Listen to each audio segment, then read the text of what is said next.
Hello, readers and writers. All right, so we've got another chapter of Gooney Bird Greene. This is our final chapter, so I wanted to make sure and read it myself. And I want to tie in all of the things that we've been learning in reading and writing, because books, of course, we read them and somebody wrote them, so we can learn from other authors about how to be writers, right? And so Gooney Bird likes to get fancy, right? So I have my most sparkly sweater and my fluffy necklace that my mom made me. And hopefully, you know, Gooney Bird would approve. So in reading, we've been talking about how to give characters action. Does Gooney Bird do that? She sure does, right? Like flying carpet rides, and about how to give characters dialogue, that they talk. And there's definitely plenty of that in this story, right? And there's so much about the characters as well. Gooney Bird especially, but we also know things about Felicia Ann and Catman and Mrs. Pigeon and the other supporting characters, not just the main character, Gooney Bird, right? And we can also think about what kind of genre this book is. So we'll be starting to get into that more and more. And so the genre of this book, what do you think? Is it fiction or nonfiction? So I like to think fiction is false. Actually, my elementary librarian taught us that. Fiction is false. Fiction is false. Nonfiction is true. So if it's not false, it's real. So that would have facts and things. Is Gooney Bird full of facts and information? It's more of a fiction story, isn't it? It's just a story someone made up.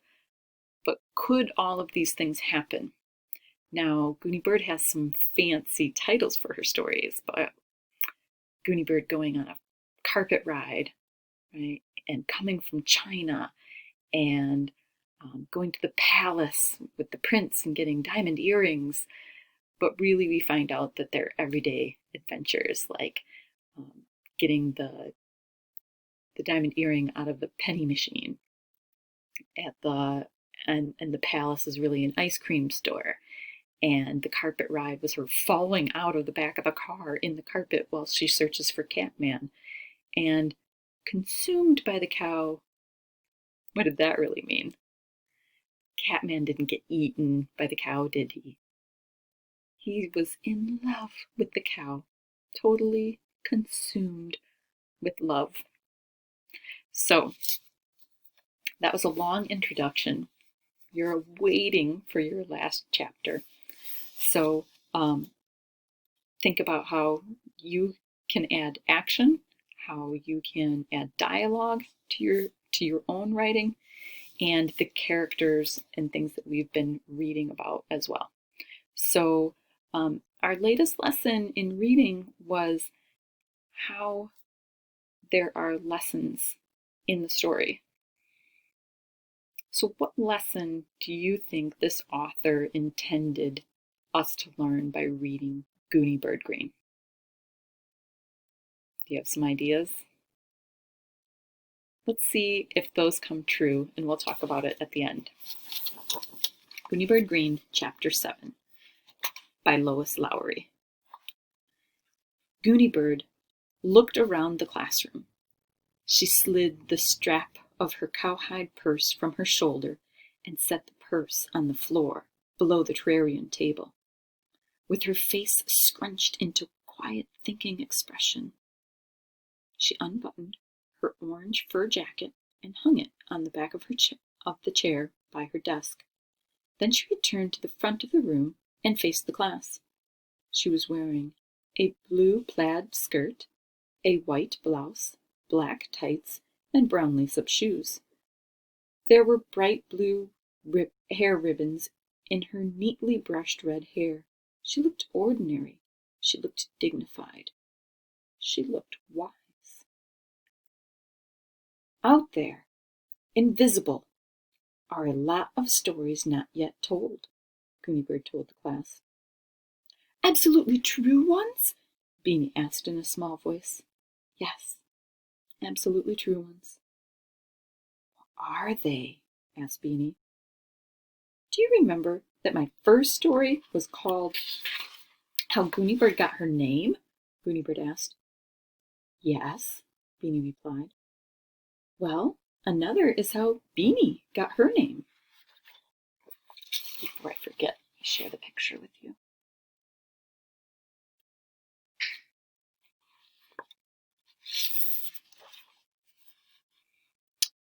Before I was born, Beanie said, laughing, there was a thing called an ultrasound that showed me curled up inside my mom, and I looked just like a bean. My mom said lima bean, and my daddy said no, jelly bean. And so, that's a fine story beginning, Gooney said. An absolutely true one. You should tell that one on Friday, Beanie. What other invisible stories are out there? Mrs. Pigeon asked. Do you remember that my second story was about how I came from China on a flying carpet? Oh, my, yes, Mrs. Pigeon said. I had to look up China in the atlas. Out there, invisible and waiting, Gooney said, is a story called, let me think. She closed her eyes. Is that the title? Let me think, Malcolm asked. No, Gooney opened her eyes. The story is called How Keiko's Family Came to Water Tower. Keiko smiled. Well, they started out on a ship, she said. First, my grandmother and grandfather got on a big ship in Yokohama and went to Honolulu. They were a little scared because they had never been to America before. Mrs. Pigeon, you should get out the atlas. Mrs. Pigeon smiled. I will, when you tell your story, Keiko. Maybe next Wednesday? Okay, Keiko said, and I'll bring some pictures. And how about if I wear a kimono? That wouldn't be distracting like whiskers, would it? It would be lovely, Gooney said. And I could maybe carry a fan and a parasol? Gooney said gently. That would be a little like whiskers, Keiko. Overdoing it? Keiko asked.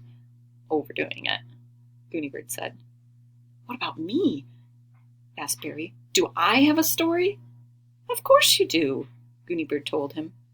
You have stories called How Barry Got His Name, How Barry's Family Came to Water Tower, and lots of others. Barry grinned. Which one should I tell? He asked. Do you remember that my third story was about diamond earrings? Barry nodded. My suggestion is that when it's your turn, Barry, you should tell an absolutely true story called When Barry Spent Every Penny He Had on Something He Wanted Really Badly. The class waited and watched Barry Tuckerman as he squinched up his face thinking. Then he grinned. Okay, he said, I'll tell it, but it's really, really gross. Oh no, said Keiko. I hate gross. You can cover your ears for Barry's story, Gooney told her.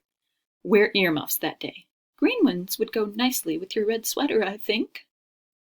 Who else? What else? The class called. My fourth story was called How Gooney Bird Directed an Orchestra. Mrs. Pigeon suggested. Maybe we should skip that one, Gooney Bird. I know no one else in class has ever led an orchestra. Class? Gooney asked. Has anyone ever been late for school because something quite unusual happened? Almost every hand went up. Malcolm, Gooney said, maybe that story could be your assignment. It could be called Why Malcolm Was Late to School. It could be about the time I was asleep under my bed and my mom couldn't find me in the morning, Malcolm said. Or the time I dropped my toothbrush in the toilet and then I tried to get it back. Oh, no, Keiko cried and covered her ears. Don't tell it now and give it away, Malcolm, Gooney said. You work on your story and make it very suspenseful by adding a suddenly in the middle.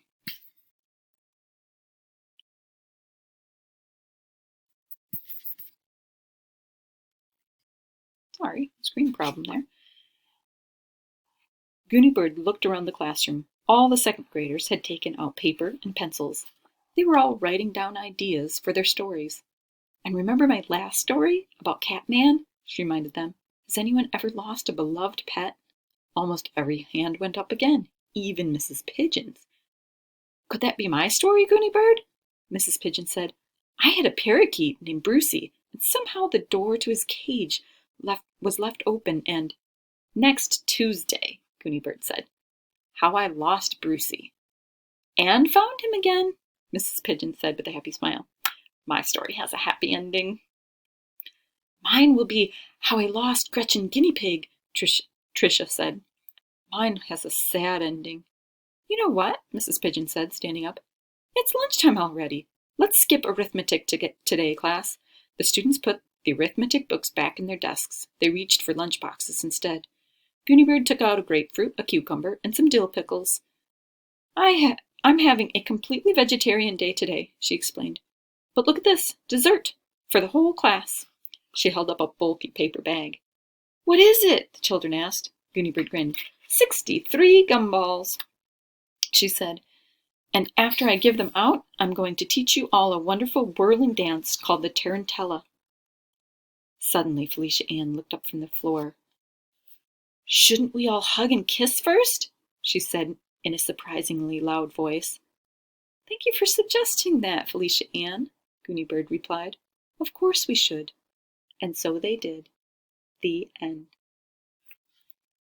So, were you able to guess what the story was that the author really wanted us to learn by reading Gooney Bird Greene? And that's why she wrote such an interesting story for us?